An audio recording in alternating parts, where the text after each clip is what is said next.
গ্রামে একজন ভক্ত থাকতেন, তার নাম হচ্ছে রাম টহল পান্ডে, জাতিতে পান্ডে। যখন জন্মগ্রহণ করলো, যেদিন জন্ম নিল সেই দিন তার মা মারা গেল।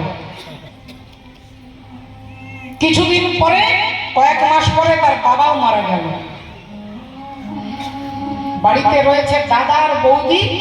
দাদার বৌদি মিলে ছেলেটাকে 1 বছর 2 বছর 3 বছর বয়স হলো, দাদা একটা রোগে মারা গেল। বিধবা বৌদি নিজের দেবরকে ছেলের মতো করে মানুষ করে। হরি বল।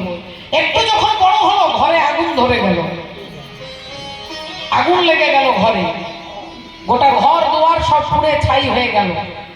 কোন রকমে একটা মাটি দিয়ে, তিরপল দিয়ে, খড়ের চাল দিয়ে কোন রকমে বৌদির সঙ্গে সেই রামটহল পান্ডে থাকে।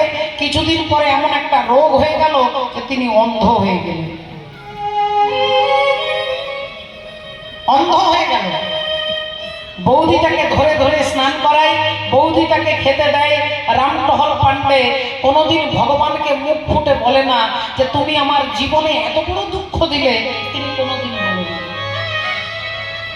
তার জীবনে অনেক কিছু ঘটে গেল। তিনি ধীরে ধীরে যখন একটু একটু করে বড় হয়েছে, একটু একটু বয়স হচ্ছে, এইবার তার একটা নেশা হচ্ছে যে তিনি ভাগবত শুনতে খুব ভালোবাসতেন। ভাগবত শুনতে যেতে, গ্রামে ভাগবত 7 দিন হয়, 7 দিনের ভাগবত শুনতে 7 দিনই যেত। আর বৌদি কি করত? ভাগবত শুনতে গেলে খাবার সঙ্গে বেঁধে দিত, গামছাতে 2টো রুটি দিত, একটা কাঁচা লঙ্কা দিত, একটু আচার দিয়ে বেঁধে দিত। বলতো বৌদি আমি সারা রাত্রি ভাগবত শুনবো, কাল সকালে আসবো, তুমি সাবধানে থেকো। এই ভাগবত শুনতে বেরিয়ে যেত। এভাবে পরপর 6 দিন শুনেছে। 7 দিনের দিন আহা, পাঠক মশাই যিনি ভাগবত পাঠ করে তার কাছে গিয়ে বলতেন যে আপনার মুখ থেকে হরি কথা শুনি আমার জীবনটা, আমার হৃদয়টা আনন্দে ভরে যায়। আমি আপনাকে কিছু দিতে পারবো না, কারণ আমি অন্ধ। আপনি আপনার পাগুলো আমাকে দেখিয়ে দেবেন, আমি আপনাকে তেল মাখিয়ে দেবো, আমি আপনার পা টিপে দেবো, আমি আপনার চরণ সেবা করে দেব, আমাকে একটু হরি কথা শোনাবেন। পাঠক মশাইয়ের চোখ দিয়ে ধরধর করে জল পড়ে সেই অন্ধের অনুরাগ দেখে। আর 7 দিনের দিনে প্রচন্ড বৃষ্টি। রামটহল পান্ডে তো জানে না যে বৃষ্টি কিরকম অবস্থা, সে জানে বৃষ্টি হচ্ছে। বৌদিকে বলছে বৌদি আমি ভাগবত শুনতে যাব। বৌদি বললেন ভাই আজকে ভিক্ষায় গিয়েছিলাম, কেউ কিচ্ছু দেয়নি, আজকে কোনো রান্নাও হয়নি, রুটিও হয়নি, আর এই ঝড় বৃষ্টিতে তুমি যেও না ভাই, এই ঝড় বৃষ্টিতে গেলে তোমার বিপদ হবে। রামটহল পান্ডে বললেন মেঘাচ্ছন্ন দিন কবু নহে তো দুর্দিন, যেদিন কৃষ্ণ কথাহীন সেই হচ্ছে আমাদের জীবনের দুর্দিন। যেদিন কৃষ্ণ বলতে পারবো না, কৃষ্ণের নাম শুনতে পাবো না, তার থেকে বড় দুর্দিন আর জগতে কিছু নেই বাবা। সারাদিন বৃষ্টি হলে তাকে দুর্দিন বলে না। যেদিন মানুষ যে দিনটা হরি কথা শুনতে পেল না সেটাই দুর্দিন।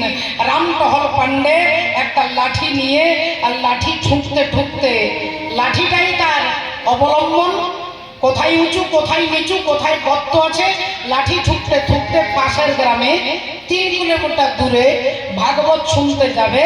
এমন সময় বাবা কাদা হয়ে গেছে তো রাস্তাঘাট, তাই রাস্তাটা চিনতে একটু ভুল করে ফেলেছে। একটু গিয়ে ডান দিকে ঘুরতে হবে, তার আগেই ডান দিকে ঘুরে পড়েছে। আর কিছু দূর যেতে না যেতে একটা কুয়োর মধ্যে পড়ে গেছে। কুয়োর মধ্যে পড়ে গেছে। আর কুয়োটা যে কত গর্ত সেটা তো রামটহল পান্ডে জানে না। কুয়োর ভেতরে বসে সারা জীবনে কোনোদিন দুঃখ করেনি সেই রামটহল পান্ডে কেঁদে কেঁদে বলছে ঠাকুর আমি জন্ম নেওয়ার সাথে সাথে তুমি আমার মাকে কেড়ে নিয়েছো। আমি কোনোদিন তোমাকে অভিযোগ জানাইনি। আমার মাথার উপর থেকে পিতার হাতটাকে সরিয়ে দিয়েছো, আমি কোনোদিন তোমাকে দুঃখ দিইনি। আমার মাথার উপরে হাত রেখেছিল আমার দাদা, তুমি আমার দাদাকে কেড়ে নিয়েছো, আমি তাও বলি। গোটা ঘরে আগুন লেগে গেল। তোমার চরণে আমি অভিযোগ জানাতে আসিনি ঠাকুর। এই অন্ধের একমাত্র অবলম্বন হচ্ছে হরি কথা। তুমি আমার জীবন থেকে হরি কথাটাও কেড়ে নিলে ঠাকুর। আমি একটু কীর্তন শুনতে যেতে পারলাম না, এই কুয়োর মধ্যে আমি পড়ে রয়ে গেলাম। তুমি আমাকে কুয়োতে ফেলে দিলে, আমাকে হরি কথাটাও শুনতে দিলে না। আমার জীবনের শেষ অবলম্বন তুমি কেড়ে দিলে। কুয়োতে বসে কাঁদছেন রামটহল পান্ডে, আর তার আকুল আর্তনাদে ভগবান থাকতে না পেরে একটা বাচ্চা ছেলে সেজে কুয়োর কাছে এসে বলছে, এই যে ও দাদু, আরে তুমি তো গর্তে পড়ে গেছো, ওটা কুয়ো নয়। ভগবান যখন কাউকে কৃপা করে তখন কুয়োটা গর্ত হয়ে যায়। তুমি এক কাজ করো, তুমি আমার হাতটা ধরো। হাতটা ধরো। রামটহল পান্ডে বলছে, আমি তো তোমার হাত দেখতে পাচ্ছি না, আমি হাত বাড়াচ্ছি, তুমি আমার হাতটা ধরে নাও। রামটহল পান্ডের হাতে ধরে ভগবান সেই কুয়ো থেকে বার করলেন। হাতটা আর ছাড়ছে না। বললেন, এই কুয়োর মধ্যে যে আমি পড়েছি তুমি জানলে কি করে? তুমি নিশ্চয়ই আমার মাধব।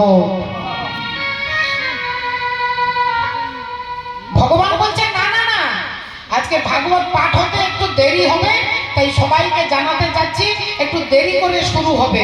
প্রতিদিন 4টা থেকে শুরু হয়, আজকে 6টা থেকে হবে।